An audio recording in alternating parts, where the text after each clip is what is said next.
Shawn Chopra and his wife, Ann Morgan, launched Good Neighbor, a coffee and home goods shop in 2020 with the vision to connect amazing local artists and makers in Baltimore on a daily basis with everyday neighbors frequenting their coffee shop. And in 2023, they launched Guest House by Good Neighbor, a 7-room boutique hotel on top of the 2 floors above their beloved coffee shop and retail space. Shawn started his career in healthcare and found a passion for hospitality in his chosen home of Baltimore. As new parents and business owners, Shawn and Ann deeply believe in a healthy, meaningful, diverse workplace that creates a community and brings together neighbors. Creative Mornings Baltimore, please help me welcome Shawn to the stage.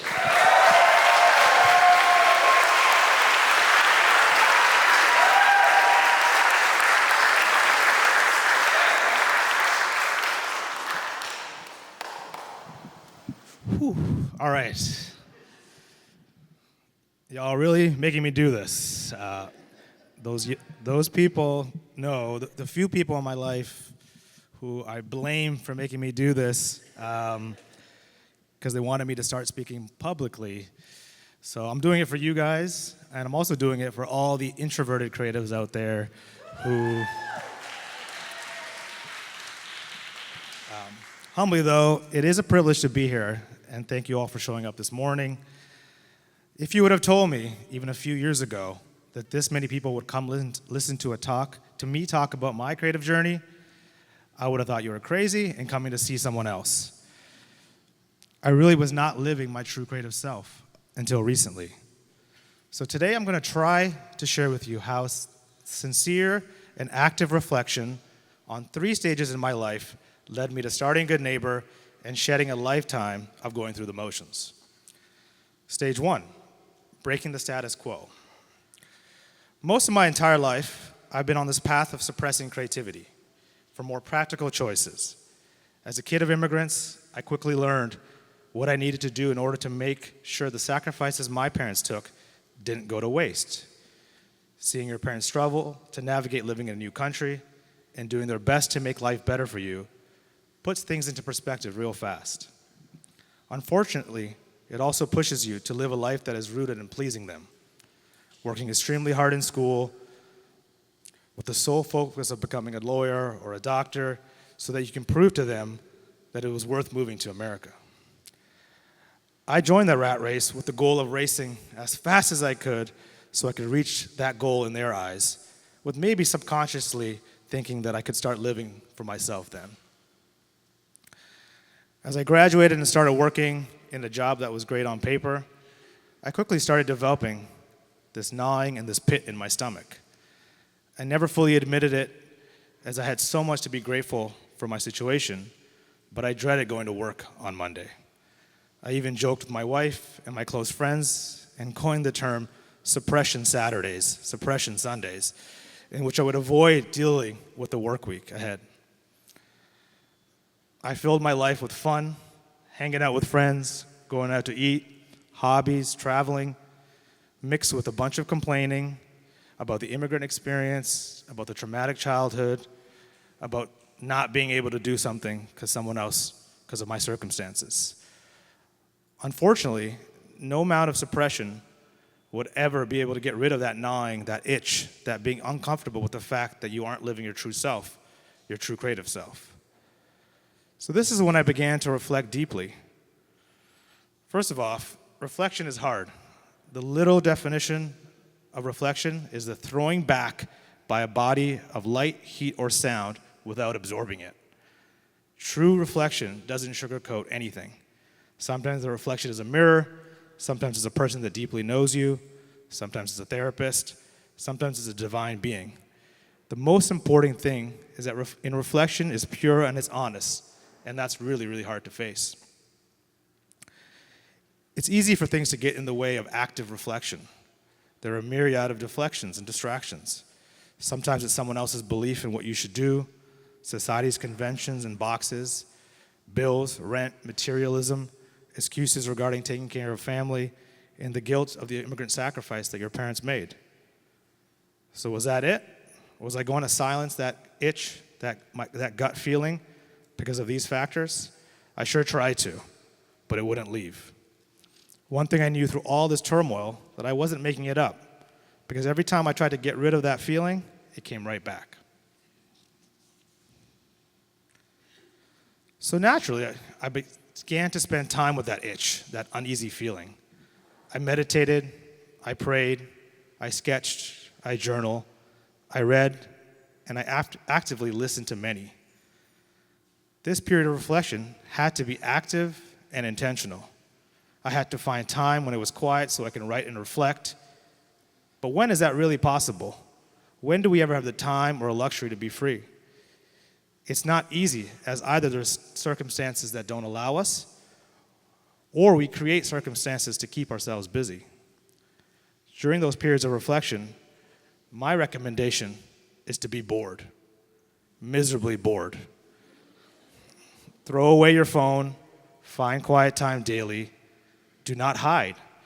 Being bored and spending a time alone and meditating allowed me to reflect on my history, my childhood, my family, my ancestors, my dreams, and eventually my being. Over time, I realized what this something in my soul was. It was described perfectly in a book that I was reading at the time called The Courage to Create, when author Rollo May said, "There's an underlying, indwelling creative force in all our lives. That creative pulse within us is our Creator's pulse itself. It is the divine energy source. Refusing to be creative is self-will and counter to our true nature." That hit me. Everything that was bothering me inside was really just my soul yearning to be its true self. If you haven't seen the animated movie Soul, watch it, as it beautifully depicts the soul's mission to discover its purpose and keep that inner light lit. This may take a moment, even a lifetime, but it's something essential to you living. Once this clicked, I could no longer look back. I was ready to create. Stage 2, creative energy requires work. The crazy thing about deciding and building the courage to create is that you have to follow through on it. It's extremely hard when you begin something because there's this so-called idea of resistance that you start feeling. In the book, The War of Art, the author describes ambition and self-awareness are the real keys to achieving a goal, but they're always under the threat by a common enemy, resistance. Resistance manifests itself in a number of ways. When you're working on something meaningful that you have real passion for, but you find yourself bogged down by self-criticism, doubt, imposter syndrome, that's resistance setting in. The bigger your idea is, and the more it is in line with your true self, the greater the resistance is going to be. The only way to break resistance is to do the work. By work, I mean draw something, write something, design something, chicken scratch your way to making something, make movies out of sticks and bricks, not the final product or the final version of what you want to be doing, but it's you telling yourself and the universe that you are actively creating. Actively create and then actively reflect. Create, reflect, create, reflect. Until you release your creativity into the world, its divine nature won't be able to shine. Tapping into your creativity taps into your soul. As we open up our creativity, that energy emits into the world and leads to gentle and eventually powerful changes. The universe begins to conspire in your favor.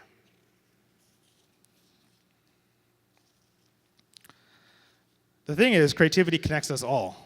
We can feel it in our soul when we hear a song that moves us. Can you imagine if that song was never made by the artist?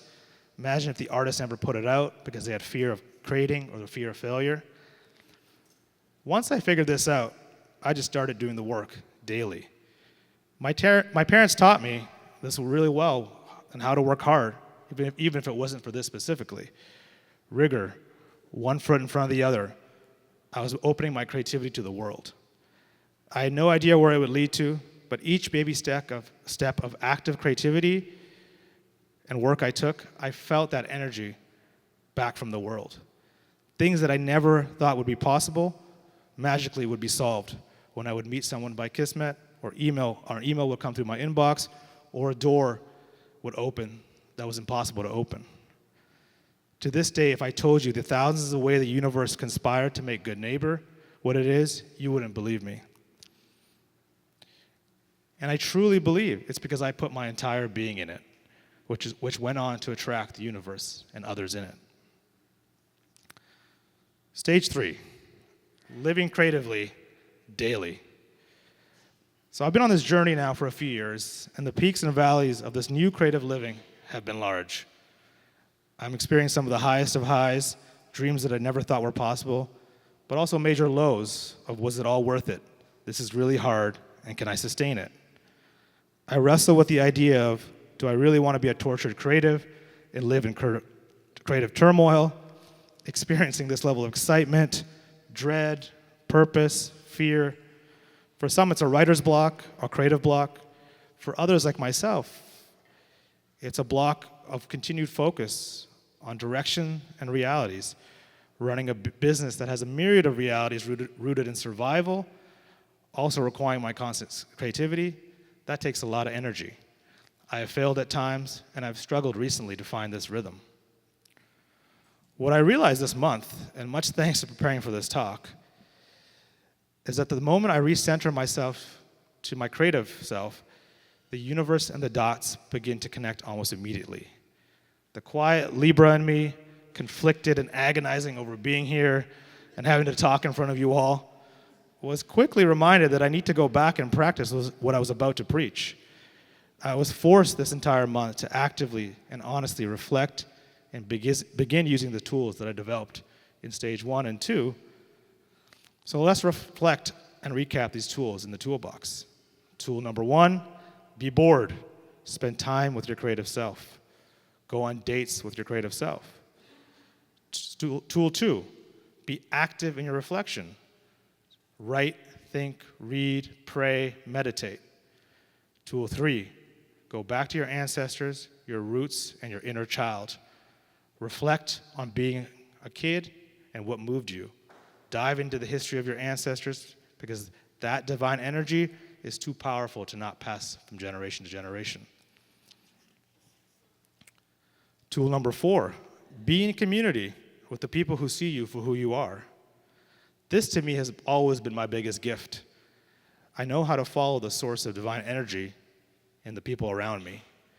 I gravitated towards my wife, Anne, because I knew she was one with our Creator and was unique unlike any other.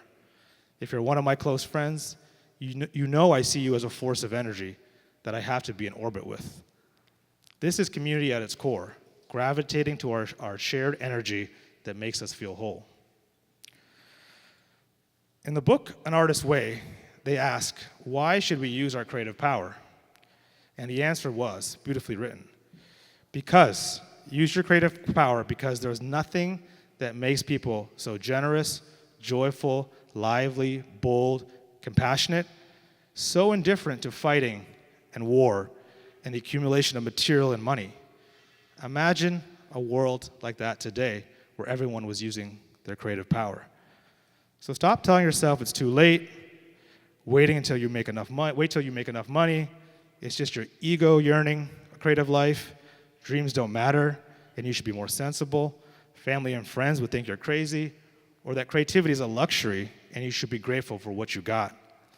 None of that is going to silence your inner nature and the power you have from within.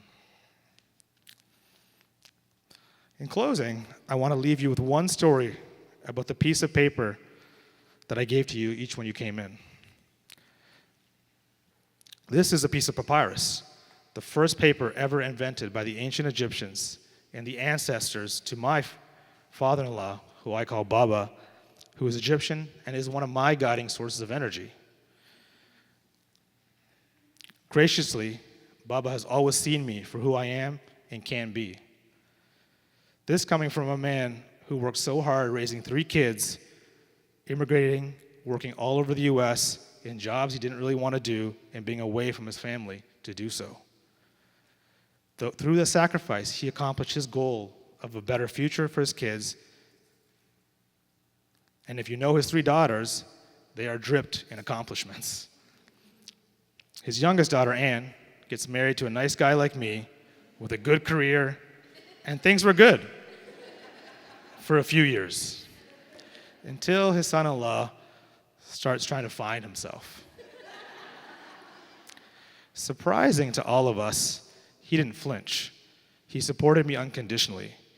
When he visited Good Neighbor for the first time during the pandemic, he said he could feel me in the space. He said with a large sigh of relief, "This is Shawn." When him and I would talk about his upbringing, he would always tell me that he couldn't wait for me to visit Egypt. 2 years ago, we finally went.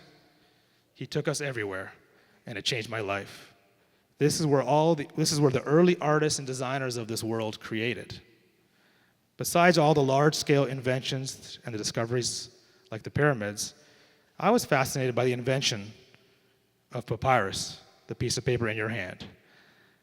This was the first paper to record discoveries, the first canvas to sketch and paint art, and a true foundation for the many ways we are actively creating today.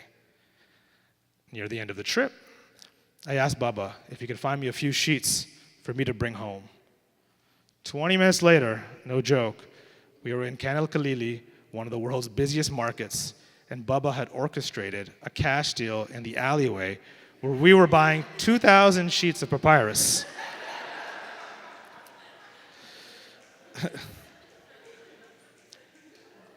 Jokes aside, the reason papyrus fascinated me so much was not just the fact that it was the first paper, but really how it reacts in the universe. Holding it in your hand, you see it one way, but wait until you raise it towards light. A beautiful reflection is seen of its fibers, of its true self. Those fibers originate from a living plant called papyrus, and they carry centuries of history within it. The fact is, this is only discovered in the right light and the right reflection. Metaphorically, I believe we are all the same. Sometimes all it takes is a bit of the right reflection to see the living creative force that has been within you all this time. Thank you.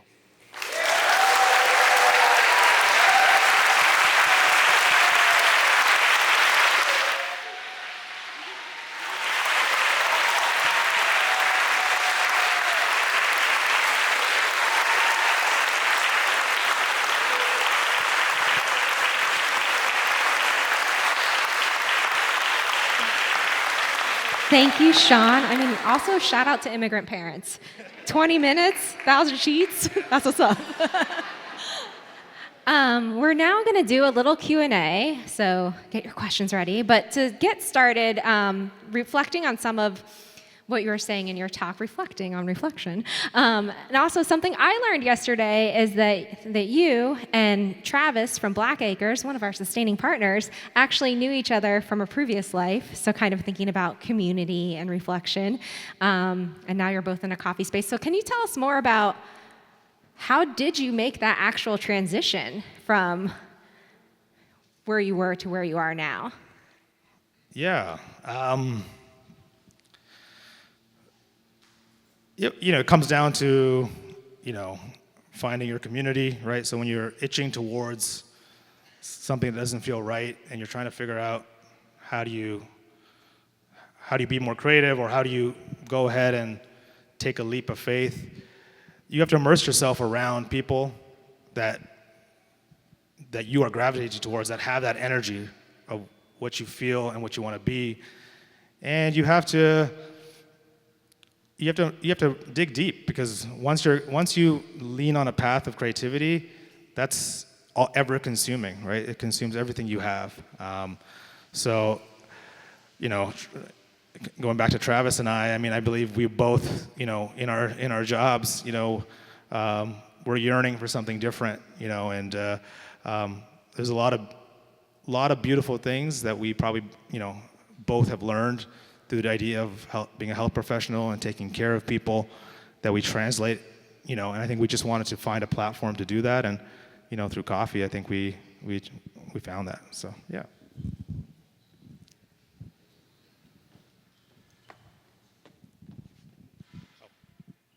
Good morning. Thank you so much for that talk. It was very inspiring. Do you have any rituals or routines that keep your creativity going, especially when you feel burnt out? Yeah, I'm still working on that process, you know. I think the moment I feel maybe slightly burnt out creatively, I find community over the things that, you know, I enjoy. So the idea of like going on a creative date with yourself, you know, it's important. You know, go listen to music, go see a show, be around other people who are, you know, who are working on their craft, and all it takes is a few seconds of that, and you're kind of back on. I think that's always, you know, when you're feeling burnt out, when you're feeling like nothing is really working, you have to kind of dig deep, and write about it, reflect on that, but also don't isolate yourself completely. So get out there. You can go alone, but be around people who are creating beautiful things. Hi, good morning. Thank you so much. Thank you for sharing so freely. I wanted just to pull out one fiber from the papyrus, if you will, and that is, you mentioned the importance of prayer and praying. And that's not a word that we hear often in creative spaces.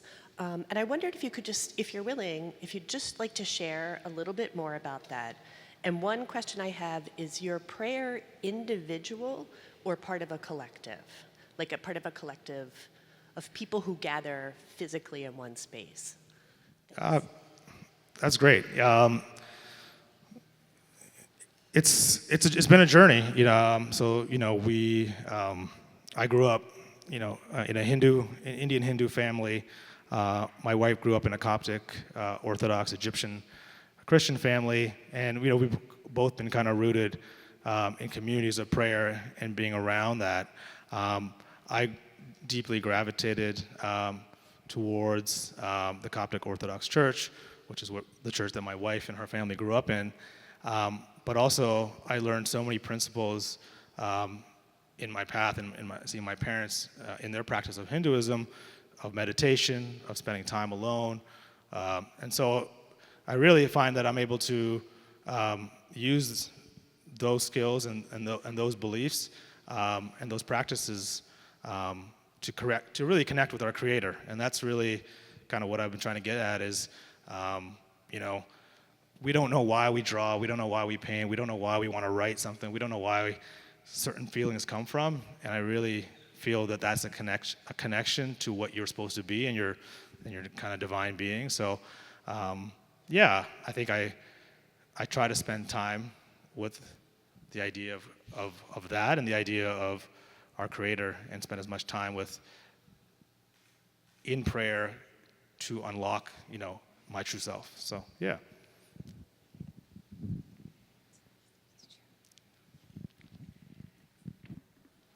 Good morning. Hey, Shawn. Hey. I was reflecting as you were talking, actually, and living in Hamden, walking distance from Good Neighbor, I realized that the space that you created in Good Neighbor is very much aligned with what your talk is about today. I think for so many of us, our mornings and our coffee time is that time of reflection, especially if we get to have it alone. In your space, I've always found a warmth in the coffee shop. There's a sense of community there, and you've been very true to what you've spoken about today in your business, as well as welcoming those of us living in the community to be part of that space with you. I also wrote a chapter in a book which you had in your bookshop, so that was really appreciated. You're very generous with that, and I just appreciate what you've been talking about, being also a daughter of immigrants from India, also having had that health career and transition to something more creative. And if you are so willing, I would love to be in that community that you're trying to create. And I'm also curious why you chose Hamden, because I find that being an immigrant, a daughter of immigrants, my parents left their country and I left where I grew up.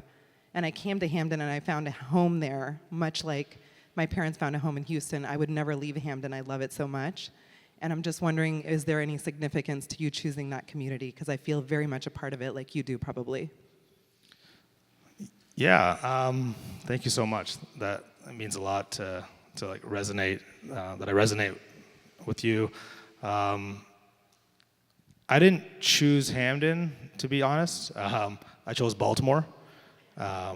So those things aligned, and I met the right people, and the space kind of came, and I had it was a safe decision in terms of the leap that I was trying to make, in terms of kind of the support in the building and the way we could do the construction. And so a lot of things lined up for that space to be itself, and the beauty that we were going to have a bit of outdoor space, which we didn't know how important that would be to us. So but I really, created that space for Baltimore, and Baltimore is my home, and Baltimore is where I chose to actively live and be, and seeing everything that happens in Baltimore, and seeing the narratives that are pushed out, and seeing, to me, those narratives, but also the incredible positivity, the incredible creativity, and the incredible amount of people here that have their heads down and are working to be creative, not for recognition, not for making money. There are artists that are in their studios in Hamden that just are there, and you'll never know about them unless someone gently tells them. We're bad at self-promotion, right? And so to me, the space that I created was for Baltimore, and I know it was in Hamden, and I think that neighborhood kind of gravitated towards it. But I also think the beauty of what we are able to do in that space is to bring people who will drive to go there, and really want to be there for Baltimore. So yeah. Good morning, everybody. Morning. I am so inspired to get started with my day. Thank you so much. Thank you.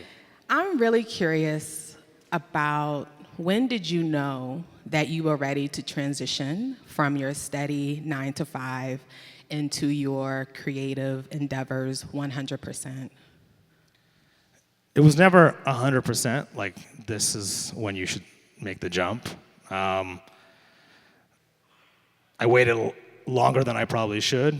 I had to kind of work through a lot of things, to get there, to take that leap, to kind of leave the comforts of, what a 9 to 5 brings, and to kind of risk,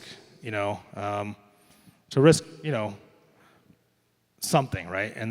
But when you realize that risk is not that big of a deal, because life is finite, we have a very short time to live to our true self, it makes the jump easier.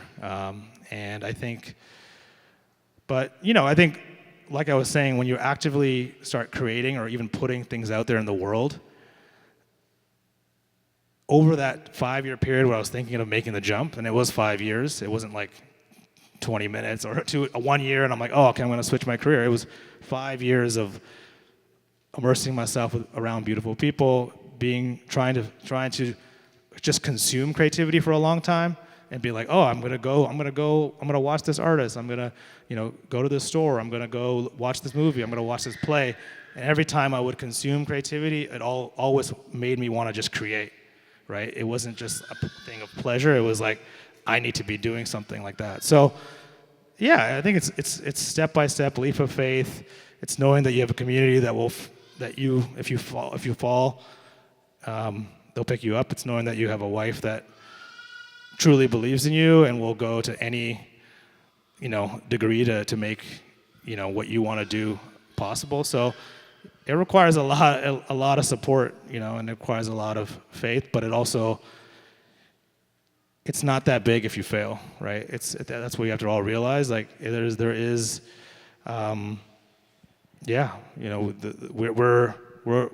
are lucky to be here, lucky to be able to breathe, lucky to be able to have energy to create, and so we should take advantage of that. All right, we're still in the back here. Bonjour, hi, I'm Sylvie Bello, and thank you for mentioning your wife's African roots. September happens to be National African Immigrant Heritage Month. What do you think when you come into a space like Baltimore where there are untold stories? How do you go about incorporating, Baltimore stories within either your own creative journey or within your business as well? And I say this because, for instance, Anna Marie Douglas, the wife of Frederick Douglass, she is a liberator, yet a lot of people don't know about her. So I'm just thinking about, coming into Baltimore as a Cameroonian immigrant, and how do I advocate for African immigrants and also connect with, Baltimore's own Anna Marie Douglas. So I don't know if this translates in your own creative journey as well. Thank you. Yeah, I mean, I think that's being open to. That's what we wanted to create with Good Neighbor, where these conversations would happen, right? And so we want to know that, because I don't know all of what you just said, so I don't know the deep history behind it. And so the goal with Good Neighbor is, and yes, the more people that talk about things that are happening, the more people are telling untold stories, the more that we can be a platform for having you in our space, for doing events, to giving our space to do that, the more we want to be part of it. We have dedicated time, energy, people who on our team who want to curate community events, who spend energy, who spend time trying to cultivate, and tell as many stories as we possibly can. And as we grow, as we learn, as we know what we can do, we want to be able to highlight those stories. So to me, I think if you are someone trying to tell a story, you're trying to get out there, approach us, approach other places, create forums, create community, create discussion. We'll put it on, we'll give you the space, we'll be happy to have that conversation, because there's so many untold stories. There's so much out there that we don't know, that we can't learn from just scrolling our phone, that we can't learn from, things that we read. It has to be done together in present and community. So that's beautiful to hear. My brother Shawn, great talk, man. Over the 4 years that Good Neighbor has been up and running, it's definitely been an inspiration to be in the space. Every time I step in either the shop or the hotel, I'm definitely energized by the curation, especially when it's a hotel open, the creativity, the art, the key attention to detail was something that I definitely admire about you and your process. With that being said, you have very specific ideas, especially when you look at your spaces that you've created. And I would definitely love to know, how do you take your creative process with the specificity that you have, and then trust other individuals to help you bring it to light? Because I know that can probably be hard to share or shift when it comes to execution, of having other people that actually have to do the work. So could you discuss, is it the prayer or the meditation, or what else? What is it possibly that helps you hand off to the next level? Yeah, it's just trusting people and surrounding yourself with people who want to see those things come to life. No one's taught us how to run a hotel. No one's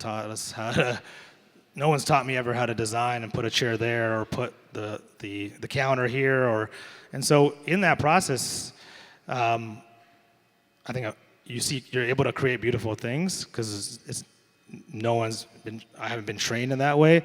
But you also make mistakes. You're like, oh, this should have been here, or this should have been there.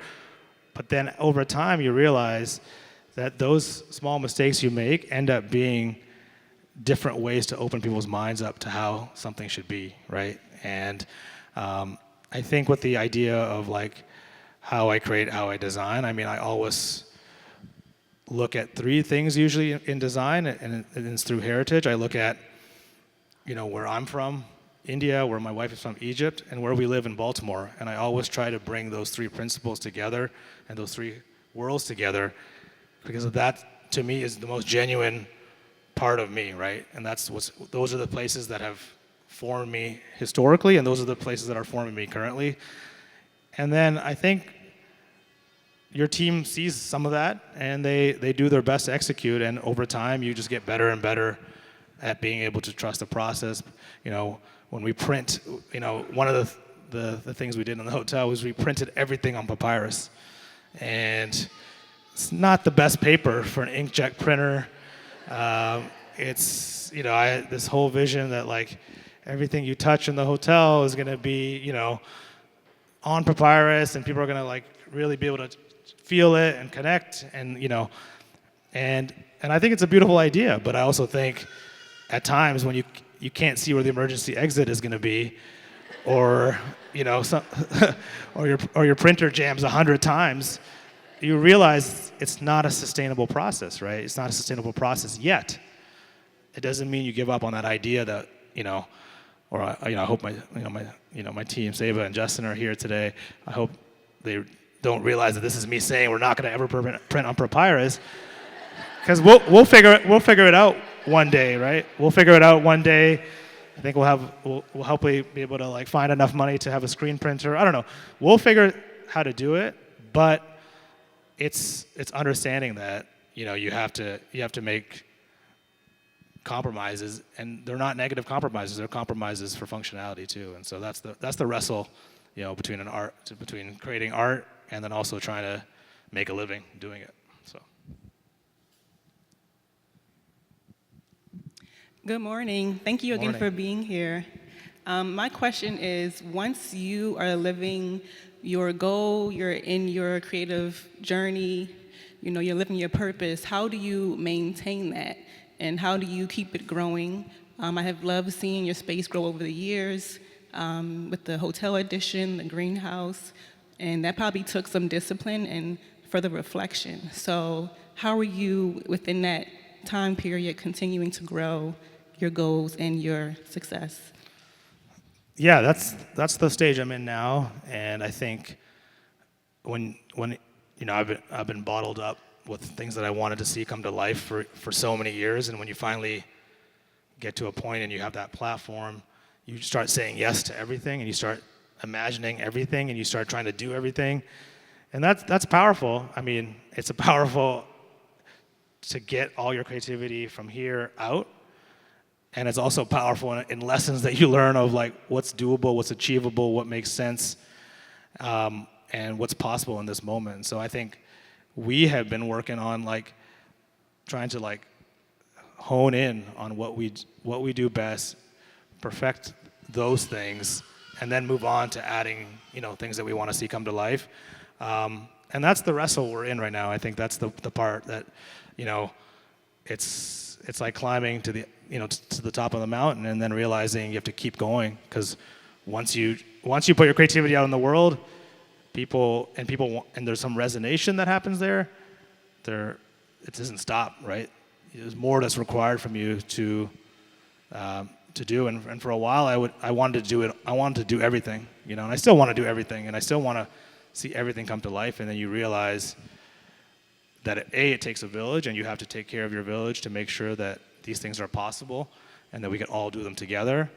And B, that you have to spend time and really reflect, and carve out time every day where you are not just in the weeds of running something, but also are being actively reflecting and creating. So, yeah. We're going to do 2 more questions here and here. So I'm from Houston, and I'm very fascinated with your story. And I just got in last night, but I want to see your facility before I leave. Yeah. So I wanted to ask, logistically, what was your strategy from when you started? You had this vision in mind to, financing and creating a business plan and infrastructure strategies. Yeah.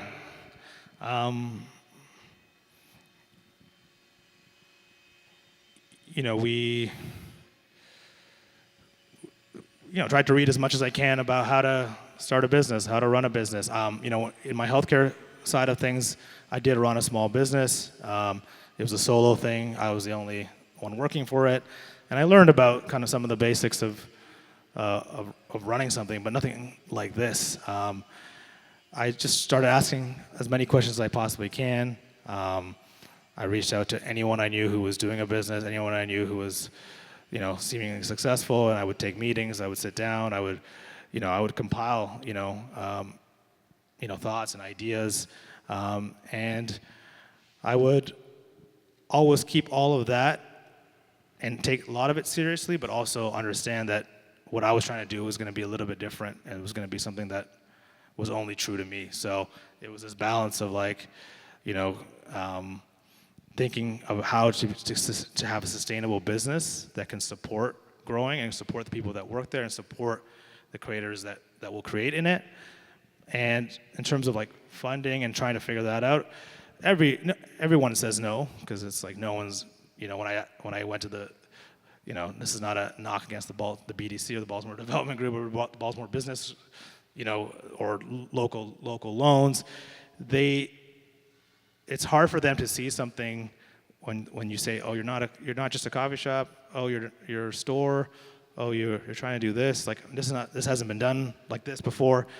There's no way you're going to be able to sell this in this way, and because it's not kind of something that has a proven model, right? And so, and that was, I knew that for many years that it wasn't going to be easy to find funding, and which is why I kept a stable job for so long, and which is why, my wife made the sacrifice also of keeping her job, because we knew, until we were able to get the concept rolling, we would have to pretty much self-fund it, and we leaned on family and leaned on ourselves to kind of figure it out.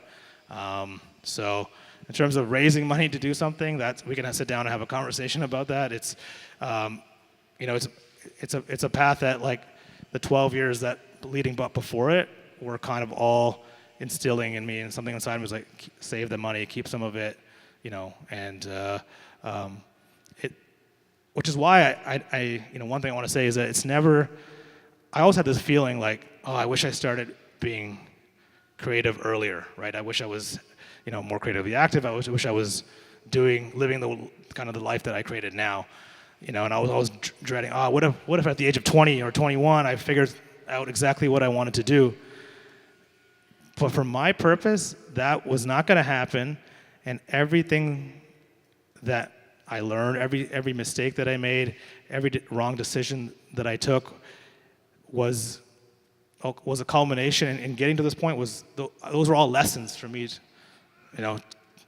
now, right? And so, your parents are right. My parents were right. I didn't know what I wanted to do, and having a 9-to-5 for 15 years that paid well allowed me to do, this, and same with, so it's always this thing I wrestle with, it's I wish I started doing some of this, way earlier in life, and that just wasn't my path, but it also was super great, super supportive to get to this point. So yeah, if that makes a bit of sense. Hi, good morning. I love to, yes. Hi, can you hear me? Good morning, everybody. I love to usually ask creative people, or just people in general, what was your first inkling of creativity? I think a lot of people overlook that. They think, like you just said, I was into so many things, or I was young, but it started somewhere. For me, it was always organizing and staging my Barbie house. And I didn't realize until I was 29, that meant something and manifested into so many things. So for you, what was that inkling, and how old were you, if you remember? Yeah, I love that, and I always try to tap in. I have a bad memory, a very bad memory, so I always try to tap into those experiences as a child. And one of the ways we survived was, we would, my mom didn't work, my dad worked, and we would kind of we would live in a house, so we'd renovate it and then try to sell it, right? And try to, and in the renovation process, most kids would run away, and most kids would, not be allowed to participate. But we had no choice. I had to strip wallpaper. I had to, clean out drains, clean bathrooms, paint. And I loved it. I loved all of that, and so I really enjoyed the idea of space. And then as a kid, I was always wondering the things that I thought no one else was wondering. I was always like, we would take these long, long car rides because we wouldn't fly anywhere. So we'd take these long car rides, and I would be looking out the window, and I'd be excited to be in these car rides. Like, I never got bored of a car ride because I would be able to see every building, and I'd be fascinated by every building. I'd be fascinated by every sign. I'd be fascinated by why do they choose that font? Why are they lighting this thing this way? And then when I come home, there was a lot of turmoil in the house, but one of the best moments was the dining table and sitting around the dining table, and I would always feel really at home around that part. And the idea of my mom putting food in certain ceramics, chai being served a certain way, when guests would come over, how we would welcome them. I would love all those nuances, and I would say like, this is a lot of turmoil, but when I sit here, I feel very comfortable and feel very safe. And so that started very early, and I was always watching people, and I was seeing why are people interacting a certain way. Why does someone go and why does my dad sit in that chair in that corner by that window? And so I think I was always fascinated with the way spaces were and how we moved in them, and I can remember that from my first memories. So yeah. Creative Mornings Baltimore, please help me thank Shawn.